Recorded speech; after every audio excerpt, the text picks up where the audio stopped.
It's like you see that trail of puddle? It look like blood.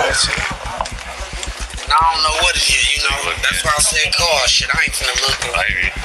This is 32-year-old Mario, a neighbor in the quiet neighborhood of Ottawa Hills that had called police just minutes ago, reporting something he couldn't put into words. A morbid, dead-like smell was coming from the basement of his house, something that was leaking blood. No, I hit that. Touch that tarp. No, she ain't even go down there. Yep. What the police will uncover in that basement will shatter the very peace and minds of everyone living in Grand Rapids in ways no one could have ever predicted. Missing, look, they're saying this is what she was wearing last. They're looking for this girl apparently, and apparently it was last with him Thursday night. Okay. Is this something got to do with this shit? Police on the search warrant! Come to the door! Remnants of a body? I mean, is that, Well, kind of like, I don't know, like blood or like stinky. Put that mop in there, it smells stinky. The HQ is different than the person that's gonna be our killer. You gotta stay busy, don't you? Huh? You gotta stay busy, don't you? Pretty much. Oh, yep.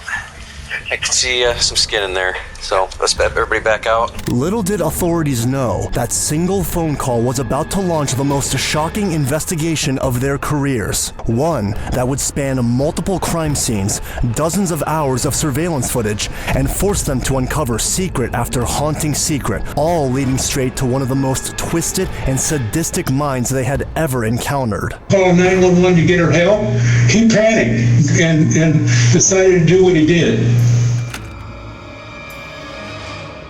Around 9 p.m. on December 2nd, 2018, when officers pulled up to Franklin Street, they were met by the man who had made the call, a downstairs tenant named Mario, who had seen just enough to know that whatever was under that tarp wasn't supposed to be there. So who are you looking for?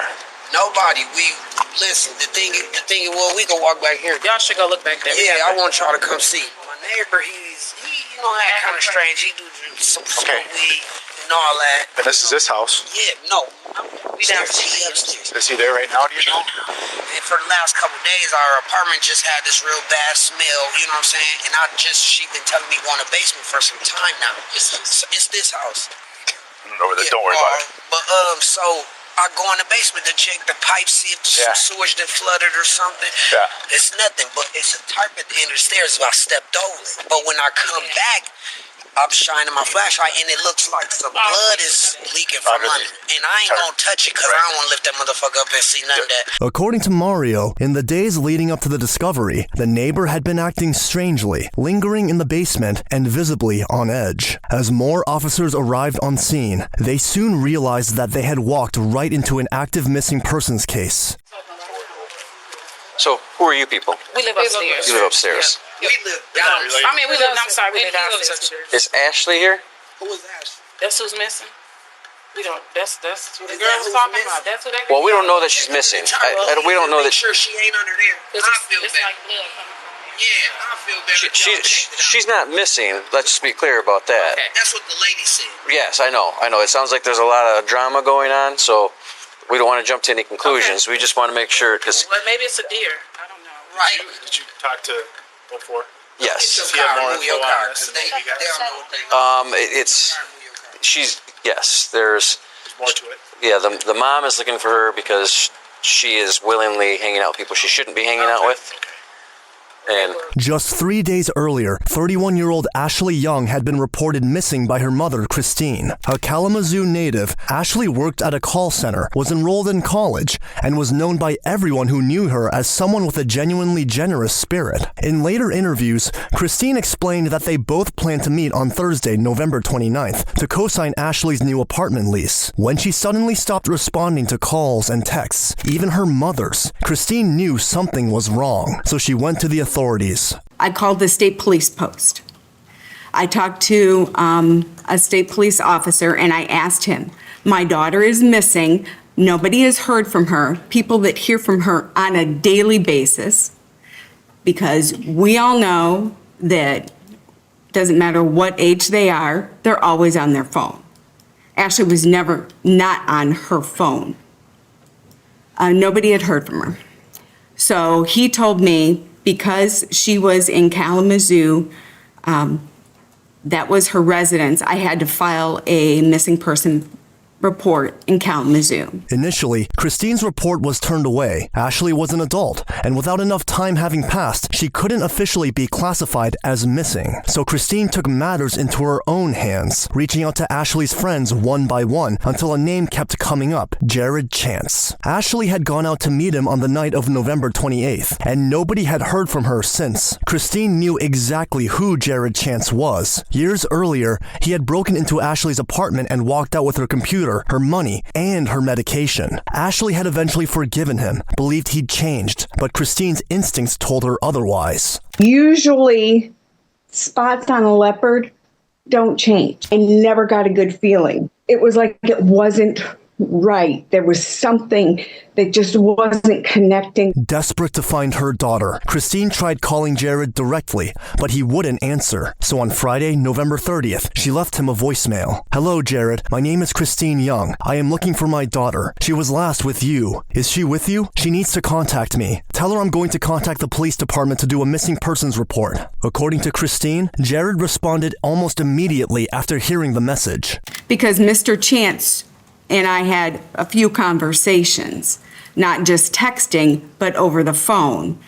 And he told me that they went to the hookah lounge and then to Mulligan's and then back to the hookah lounge. Jared told her Ashley had left her phone at a hookah lounge and was on her way to get it. He then handed her the number of a friend, Demetrius Taylor, suggesting he might know something. But when Christine called Demetrius, he had never heard of Ashley. With nowhere else to turn, Christine began searching on her own, combing through social media, reaching out to anyone who might know something, refusing to stop moving. For days, she was the only one looking until the night of December 2nd. 1926, looks like that door that's open goes down into the basement. Still can't see anything. 10-4, that is the door that the caller was referring to. Officers began making their way through the property, methodically scouting the area before approaching the basement, preparing themselves for what they were about to uncover. All right, where's this? Where? Downstairs. Yeah, this is my apartment, but the basement normally locked, and we can't go in, but we don't have access to the basement. All right.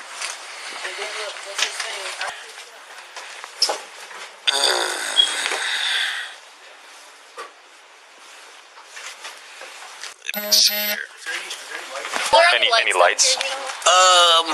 I think so. You might have to turn your bulbs. I'll use my light on my. Not quite sure about that. See on the right side, it's like you see that trail of puddle? It look like blood. And I don't know what it is, you know. That's why I said call. Shit, I ain't finna look in. I hear you. Man, he just been acting weird, and we ain't got access. I can get you just to hang out over here just in case something goes wrong. Lord Jesus, I hope that ain't. All right, basement is clear. And yep.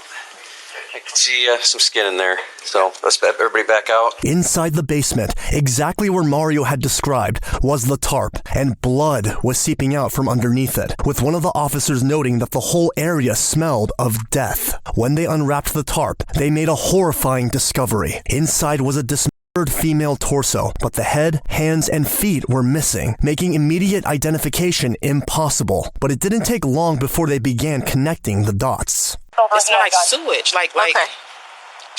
And I'm like, now we're going to have to call the landlord because now they're going to have to come and fix the damn soup, whatever, fix our whatever.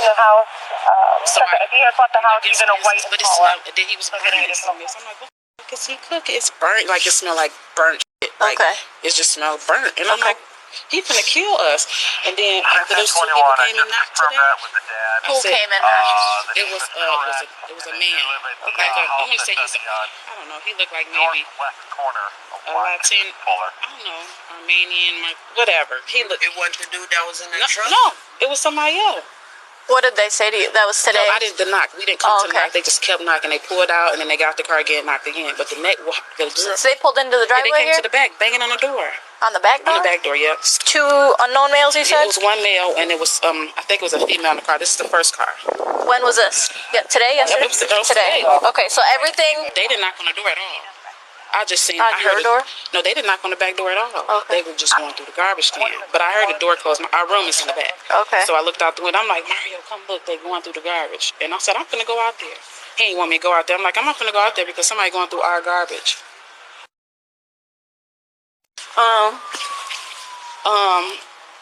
So I went out there and she was like, you seen Jared? I'm like, and this is an unknown. You don't know who this female. She was a white female. She was a white woman. Yeah. Okay. I'm like, I don't know. I haven't seen Jared. I just got home not too long ago. And she was like, I said, why? What's going on? She was like, because first she said he's missing. Then she's like, well, my friend is missing. Because they're talking about what they know, and I don't know what kind of statement she's getting, but we really want to find out the person that's the third party this time, so we need to check the basement. We need to ID who that person is, because they're putting us onto this for a reason. They knew she was there. Okay. So the better we can ID that person. All right, the person that's all wrapped up. The person that's laying down in there? Well, no, we know who that is. Okay. Oh, gotcha. What we need to figure out is the party that was here telling them that they needed to check down there. Okay. You know, gotcha. You know what I'm saying? I know what you're saying. There's a third party. Is that the person? Saying, hey, I'm looking for so and so. She's supposed to be here. That's what I got from the call. Okay. The fellow that came to HQ is different than the person that. That's gonna be our killer, because he wanted to talk to Pat, but not without an attorney. And since Pat didn't have a crime at the time, he's like, I don't know what you want from me. Right. You say you want to come here and talk to me, and then the guy says, well, you find that out in the interview.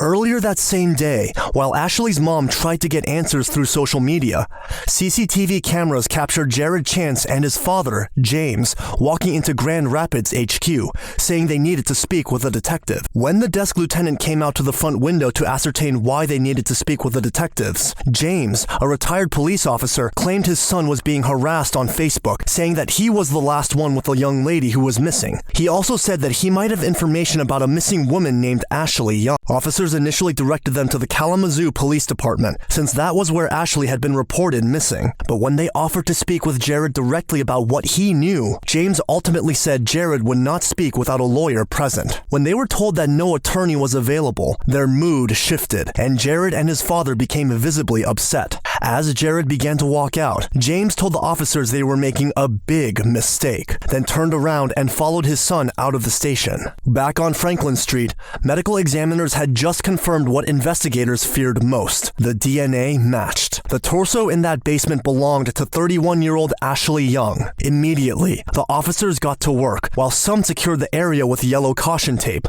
Others questioned Mario and his girlfriend, hoping to piece together exactly what had been living in their basement. I haven't seen it all. Look, but like a couple days ago. In a couple days? Last week. No, I'm saying last week. I was smoking with him. And he said some shit to me about killing a motherfucker and how to get away with it. He obviously was to God. When was that? This was like somebody to park a cruiser, whoever's coming next, or a fire truck or whatever. Sunday. Today's Sunday. Yeah, this is Jared Chance. This him. Okay. This is let me go to view. What's he look like? Real quick. He's a white, red hair, like really red. Is this the fella that asked you to come down and check out what happened downstairs? No, he ain't. Who was that He told me. He told me to help him get downstairs. He asked me could I unlock the door for him. Okay. You know, like he's asked me that several times. Right. You know what I'm saying? But I never got the chance to. I told him I would, but then she had told me he'd be in the basement already. So I was like, what the fuck would he want me to? Why he keep telling me to unlock the fucking basement for him? Was there anybody that came by here that said you need to go check what's in the basement? No. Nobody. No. He's the only one that's asked about this. She told me to check in the basement because the house started to smell. Okay. And she said he been doing a lot of shit. Like we hear bumping all the time. And so she like go check. She been telling me that for a couple days. Gotcha. And I just never did it. So today I'm like, damn. Let me, you know what I'm saying, go in the basement. And she told me to lift the tarp up, but I'm like, I'm gonna wait because let me see if anybody down here. I walk through the basement and then I come back and I just shine my light. That's when I seen this shit coming from. Did you happen to touch that tarp? No. Okay. No. Did she touch the tarp? No. She didn't even go down there. It was just me. Okay. Yep. Right. But that's what I'm saying. When I was Who's this Jared Chance guy? That's the guy who lives upstairs. He lives upstairs. Yeah. Okay. He's the one she was. So there's an apartment up here, and there's an apartment here, and then there's the basement. Yeah. Okay. But Mario and his girlfriend weren't the only ones with worrying stories about Jared. A friend of Jared's approached the officers with a concerning story of his own. He knows the guy that lives in the back of 922. Who are you?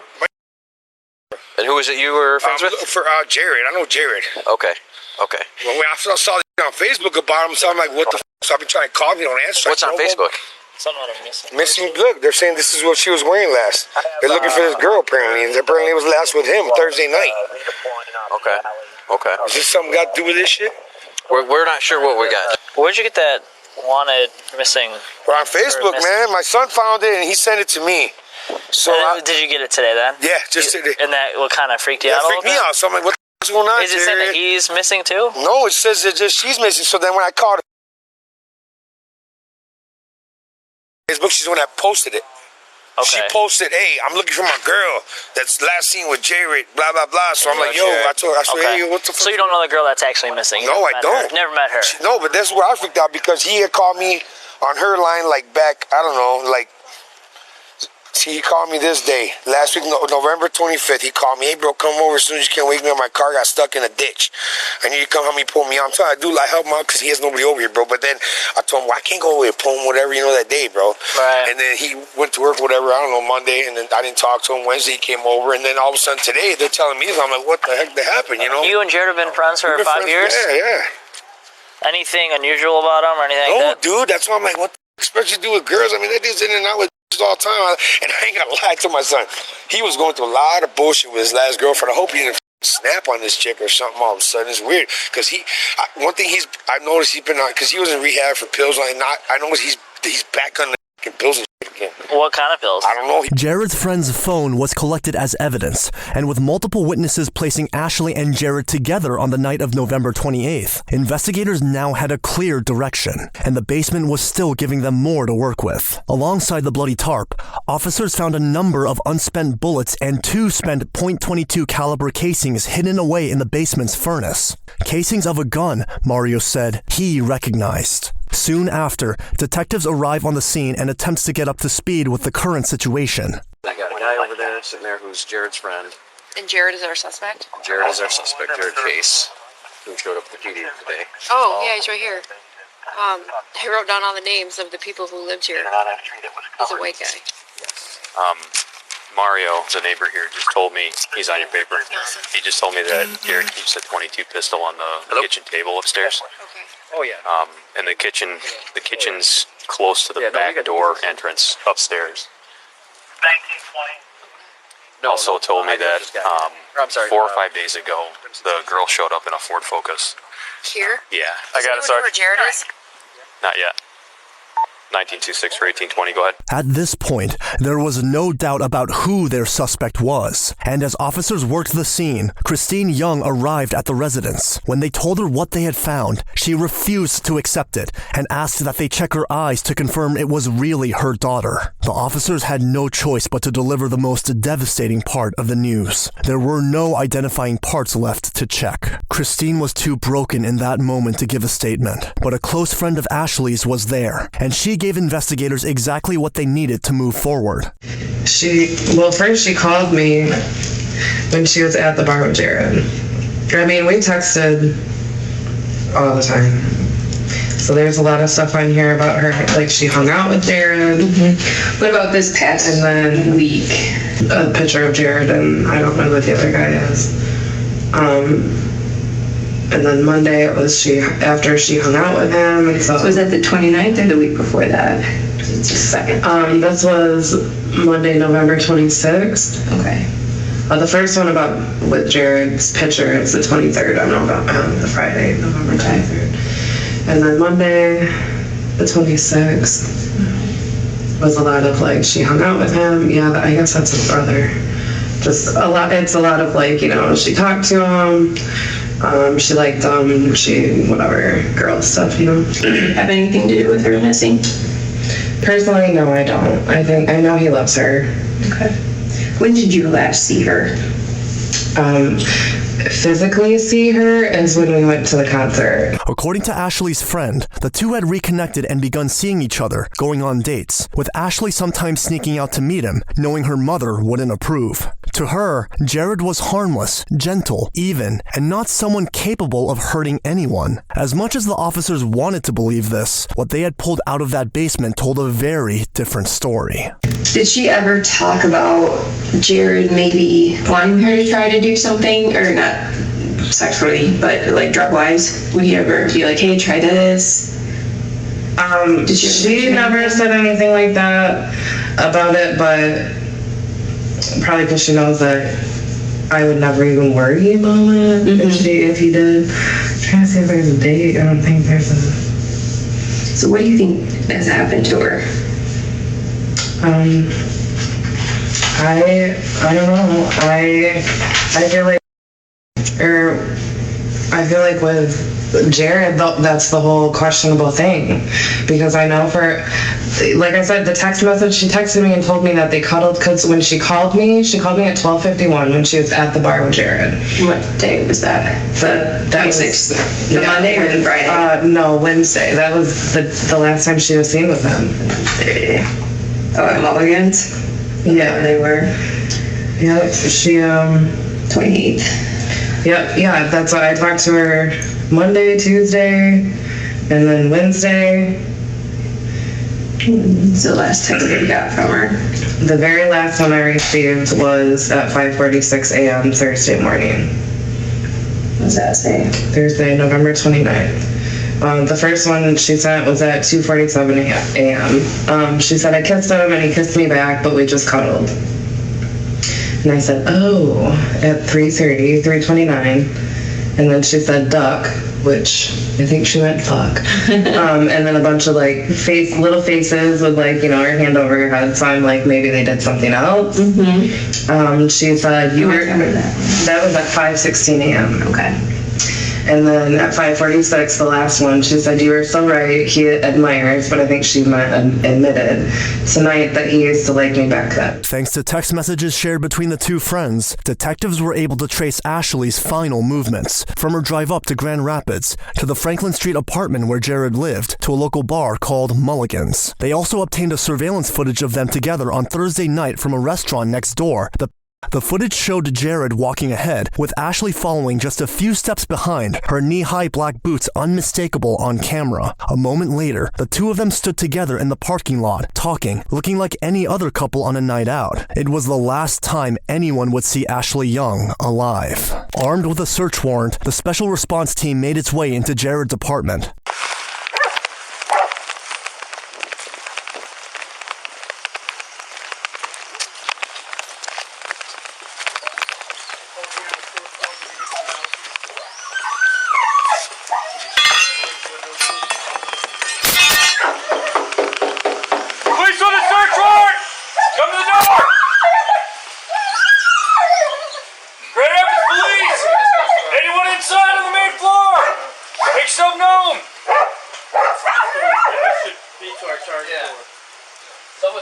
Grand Rapids Police! Anyone here on the main floor? Call out to the sound of my voice, it's police department! Must be, yeah. Second level! Back stairwell! When they got upstairs, they found Jared's apartment in disarray. There were things strewn everywhere, from the living room to his kitchen and bathroom. And in the middle of it all, Jared Chance was asleep. Come up to the stairwell right now. Okay. Put your hands up, hands up. Lean your hands over. Yep, stay both right there. They're both right there. I got hands free in the kitchen. Yep, both of them are right there. Let me take your spot here. This one there? Yes. Yes. Okay. Yeah, compliance. Come on down. Yeah. Hands on top of your head. We're gonna call him right into that kitchen. Right. You want me to? Hands on your head! Get a gun face right here. Face away from me. Let's go, bud. I got face away. Okay. I got steroid, right? Keep on coming down. Hands on top of your head. Okay. Back up. Right down your knees. Hold on. On top of your head, man. Hold on. What's your name? What's your last name? You're a Chance? He's not been searched. He is not? No.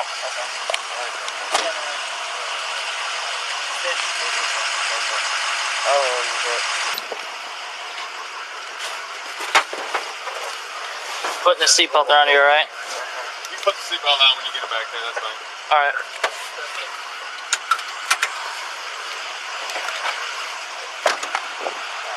With Jared in the back of a cruiser on his way to the station, officers got to work on the apartment. Inside was a pair of women's boots, a fan box containing women's clothing, a purple tote bag, and a cardboard box bearing a shipping label with Jared's name and address. Inside the cardboard box was a plastic bag, and inside the bag were 2 female legs without feet and 2 female arms without hands. The purple tote bag contained a pair of shoes and a prescription medicine bottle with Ashley's name on it. The officers had also found a large kitchen tile stained with a dark red color, a knife hidden inside the lid of the toilet tank, and bloodstains on his bathroom washcloth, all of which tested positive for Ashley's DNA. You'd expect someone to show some kind of reaction knowing officers were tearing through their home, but back at the station, Jared Chance sat completely still, showing no emotion whatsoever. You gotta stay busy, don't you? Huh? You gotta stay busy, don't you? Pretty much. Back at the apartment, where the search continued, officers found a mop and a black trash can right outside Jared's back patio.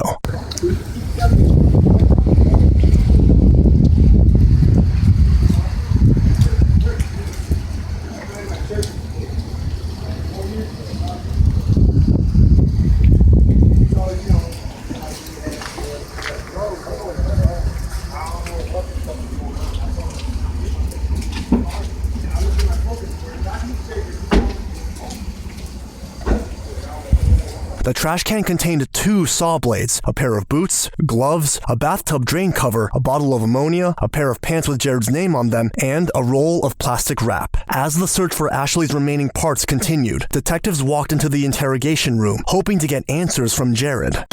We appreciate the fact that you came in earlier, and I'm sorry you got turned away. Yeah, no, I just came in just because I read on Facebook that the last person this person was with was me, so I was just concerned and trying to get some information about it, but my dad just recommended me to just ask for the advice of attorney, and because I don't really know what the hell's going on, so I don't want to sit here and talk about shit that may incriminate me or whatever in any kind of way, because I don't know what's going on. So I just don't want to say nothing right now. Before detectives could get a single word in, Jared asked for a lawyer, shutting down any chance of getting anything out of him. But this wouldn't save him, as you will later see. He was booked into jail shortly after, and with Jared refusing to give them anything, the only way to find what was left of Ashley was to retrace his every move. Detectives obtained a search warrant for his phone and credit cards, and slowly, the picture began to fill in. In the days following Ashley's disappearance, Jared had made multiple trips to a local convenience store just down the road called Miss Tracy's. CCTV footage caught Jared crossing the street in the early hours of the morning, dropping items into a trash bin outside Miss Tracy's before heading inside to buy ammonia.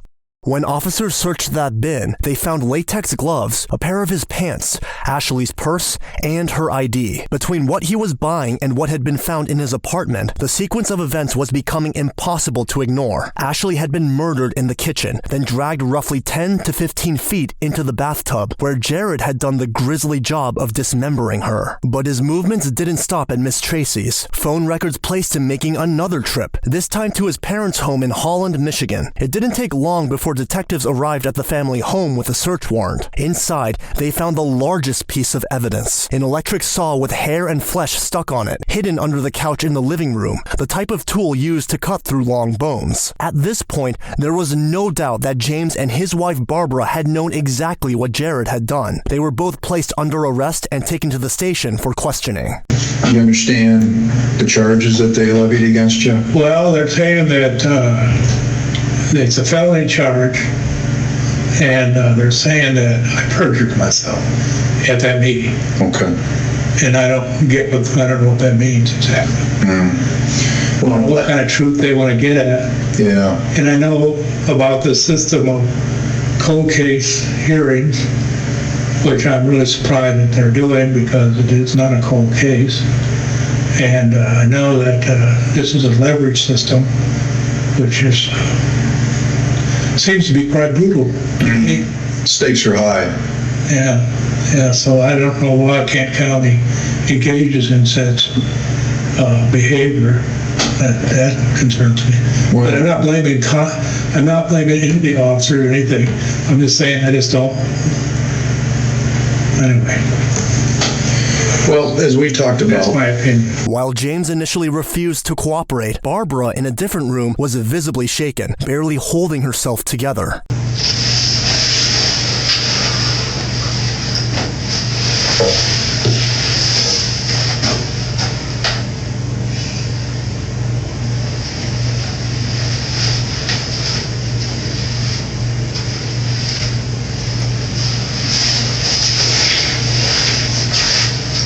this is a different kind of case than you and I are used to working. Yeah, what do you want to know? Well, just tell me where you're getting at. Ultimately, we want to know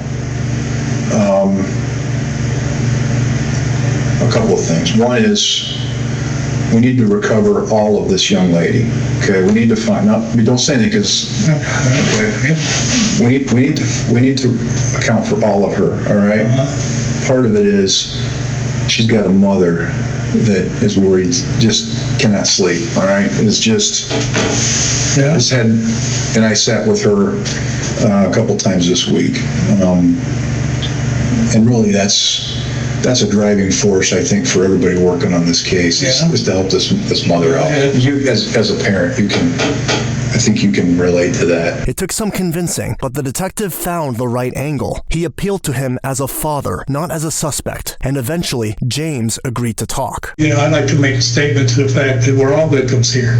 I'm a victim of this too, and I'm not wanting to say that I'm not compassionate for her. You know, I would want the same thing she wants, and I want the same thing she wants. I'm offended that I've been charged with felony because of the way the system is set up, and that offends me that I know you're trying to find this young lady's body parts, and if I could help you, I would, but I don't know where they are. And if you think I'm lying about that, tell me.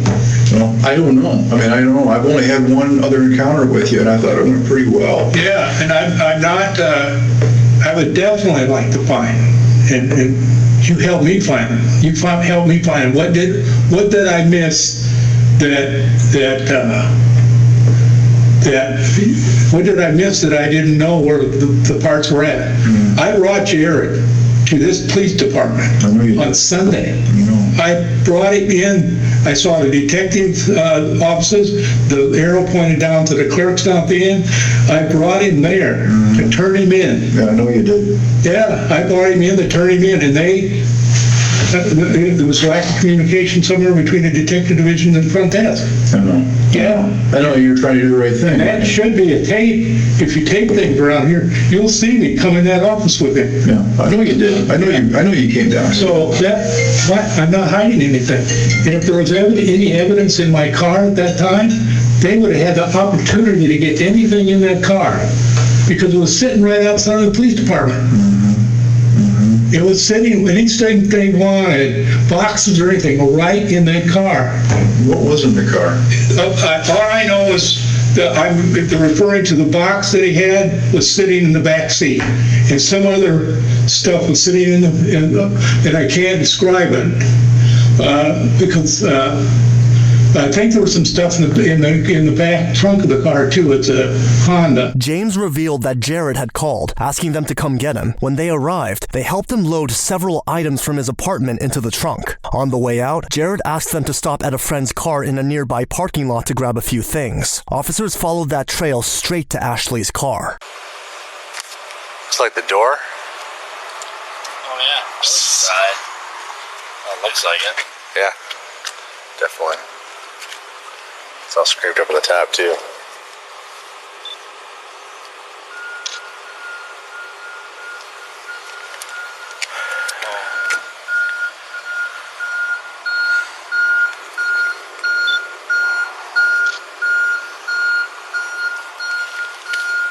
Meanwhile, back at the station, James described how they had driven Jared with his items to their home in Holland, where Jared finally opened up about what he had done.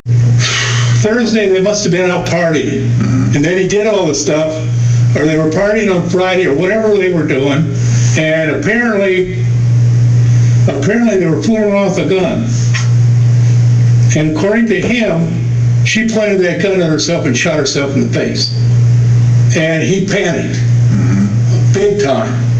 And he, given being under the influence of alcohol, his frontal lobe, frontal brain is not working at all. So all he could think about was going to prison. And instead of trying to help her, calling 911, this was my take on it. You know, instead of trying to call 911 to get her help, he panicked and decided to do what he did. Jared's mother, Barbara, also confirms her husband's story. We've had a couple meetings with this girl's mom, and I don't need to explain to you. Oh, I know. I feel like I've been guilty, feeling guilty about this whole thing since day one. And I'm trying to put myself in her shoes, and If I had that information, I would definitely get that out. One of the things I asked him, and he doesn't know. He drove all over the place. Driving around. I don't know. In what car, does he say? He didn't tell me what car. Okay. Do you mind telling me what he did tell you? Can you tell me what he told you? He said there was an accident. They'd been drinking and they were playing with the gun. She had the gun, and it went off and shot it, and she got shot in the face. Who was holding the gun when it just went off? She was. That's what he told you? Yeah, because I said, did you kill her? He said, no, Mom, I would never kill anybody. I would never kill anybody. She was my friend. I wouldn't have done that. But I don't know if they were drinking and using drugs. I don't know. Jared had a long history of felonies, and witness after witness described the same thing. A drug addict who had been seen handling a gun more times than anyone could count. So when James and Barbara sat down across from the detective, they weren't exactly walking into a room with someone inclined to take their word for it. And sure enough, it didn't take long before their story started falling apart. So he tells you that she pointed the gun at herself and shot herself. He described it. He said she pointed a gun at herself and shot herself in the face, and he blew his mind, you know. And then he just didn't know what to do. And instead of sticking with her and calling 911 or whatever he needed to do to get her some type of first aid, he didn't do it. I mean, I'm throwing stuff in there, but he didn't do that. He panicked. He had this label on his head, you know, I'm a felon, this is gonna happen. But he couldn't think that straight, that what you did is gonna, oh God, man. To me, that's atrocious. So you asked him if he cut the body up, and he indicated to you that he did? Yeah. Did he say what he did with the parts of the body? Well, he said it sounded like he distributed them all over. We both know that woman didn't shoot herself, don't we? I don't know. I really don't know that. I'm going by what he told me. Maybe that's what he told you initially. So you think he shot her? I do. Well, I do, and I think you do too. I think it's a possibility, man. The guy's, when he gets going, he's crazy. Yeah. I ain't lying to you. And it doesn't mean that he planned it that way. It doesn't mean that this is something that he schemed. It doesn't mean any of that. All right? But you and I both are suspicious of this story.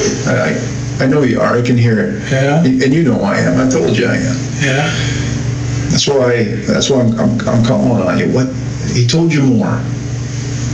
I know he did. I know he told you more. And I know you're trying to be a dad, and you're trying to protect. No, I'm talking about being a dad, man.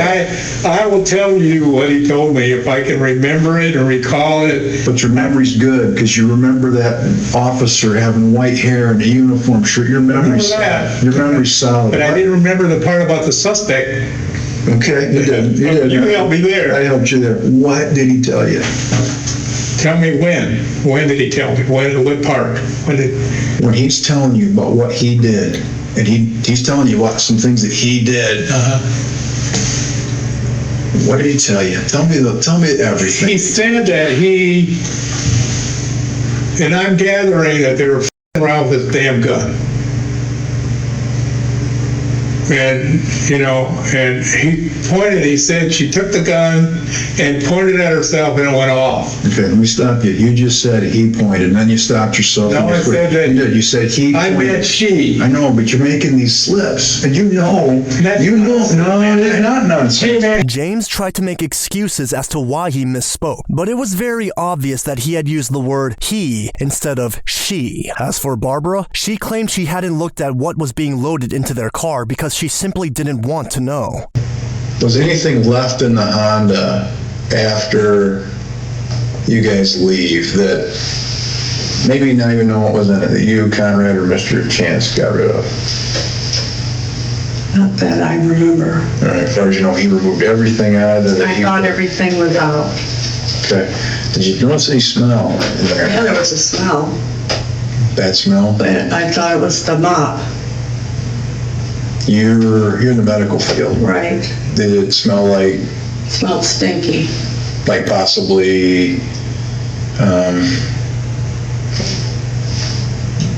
remnants of a body? I mean, is that, kind of like, I don't know, like blood or like stinky. If we put that mop in there, it smelled stinky. Mm-hmm. It was clear that James and Barbara were doing everything in their power to protect their son, but the evidence had already said everything their words wouldn't. Mike, Deanna, good morning to you. 29-year-old Jared Chance has been charged with murder in the death of Ashley Young after her body was found dismembered at his home in Grand Rapids. Jared refused to give up what he had done with the rest of Ashley's remains, and that silence carried its own cruelty. For Christine, who finally came forward to speak, it meant facing a truth no mother should ever have to accept. There would be no closure, certainly not the kind she deserved. Why have you decided that you want to speak?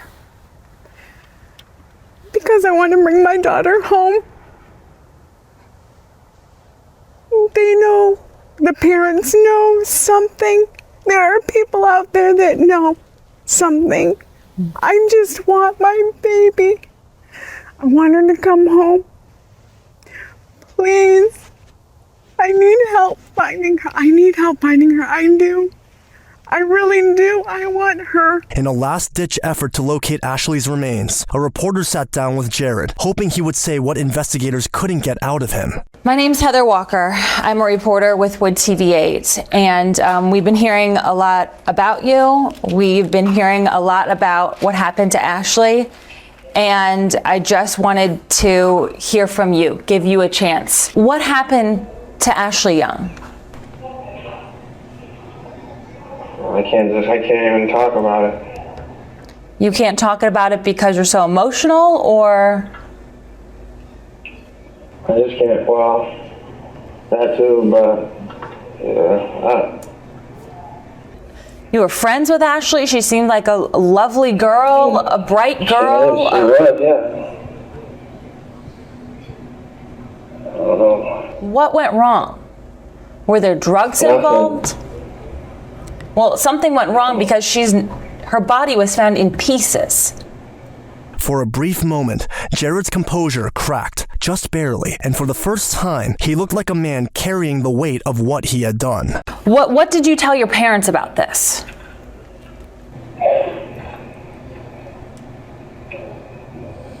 Your dad said he turned you into the police. Did he turn you into police?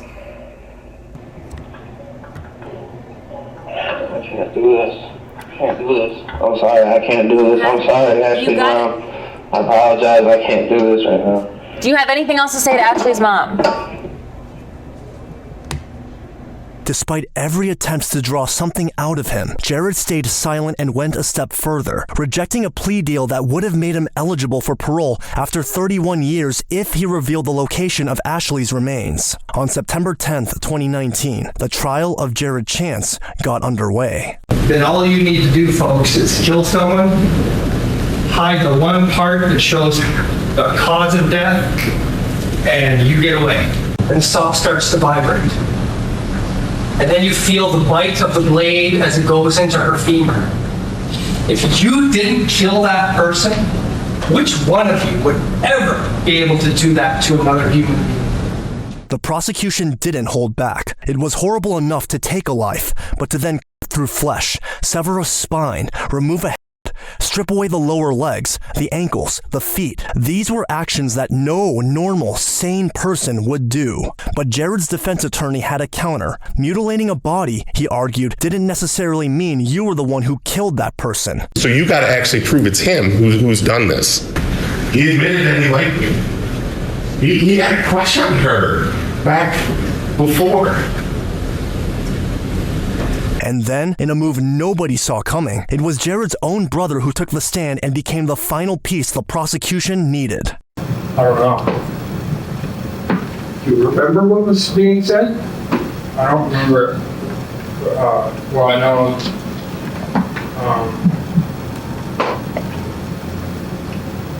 Can you repeat the question? What were you guys talking about when your brother pulled this revolver out, pointed it at you, and pulled the trigger multiple times? You're sitting in the back seat, mop and bucket.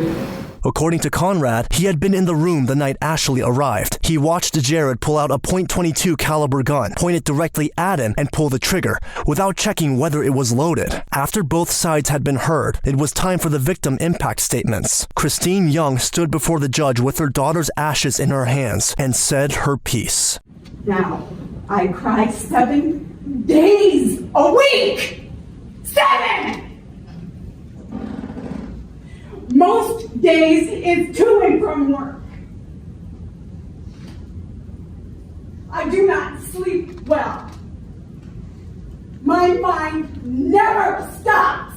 I thank God he gave me the gift of Ashley. Even though it was for a very short period of time, God gave me that gift. You had no right to take her from me! To take her from her family!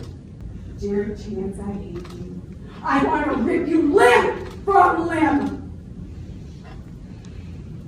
and discard you like trash, like what you did to Ashley. You do not deserve to breathe. You chose to execute her. You chose to dismember her. You chose to scatter her remains. You chose to do all of this. This is what's left of my daughter. If I want a hug, I have to hug a box and close my eyes and pretend that she is hugging me back. You texted me, Ashley and I are both good people. This is why we get along and like each other. Do you remember texting me that? Do you remember texting me? I would never do anything to hurt her. I swear on my life. Ashley is my ride and die. Do you remember that? Do you? Ashley was already dead and dismembered when you text that to me. Ashley's father, stepmother, and grandmother each took their turn, saying what needed to be said. Then it was the judge's turn. This was an extremely disturbing set of facts and circumstances where you killed and dismembered this young lady, Ashley Young. Only her torso was found in the basement. The police, although they did an excellent job in this matter, working every possible lead, could never find Ashley's head, her hands, or her feet. You, sir, in my mind, are a very evil individual. You are clearly a monster without any conscience whatsoever, and you are someone who is a danger to society and should never be allowed free. Jared Chance was found guilty of killing and dismembering Ashley Young. He was sentenced to 100 to 200 years in prison and will not be eligible for parole until he is at least 130 years old. His mother pleaded guilty and received 45 days in jail and a year of probation. His father went to trial, where the jury hung on 1 count of perjury but found him guilty of being an accessory after the fact. He received 30 days in jail and a year of probation, 20 years on the force, and that was the price he paid for helping his son walk out of that apartment. As for Ashley, her head, hands, and feet have never been recovered. Without them, her official cause of death cannot be determined, and until the rest of her body is discovered, her cause of death will remain an unsolved mystery. If you enjoyed this production, check out this next one, and don't forget to subscribe.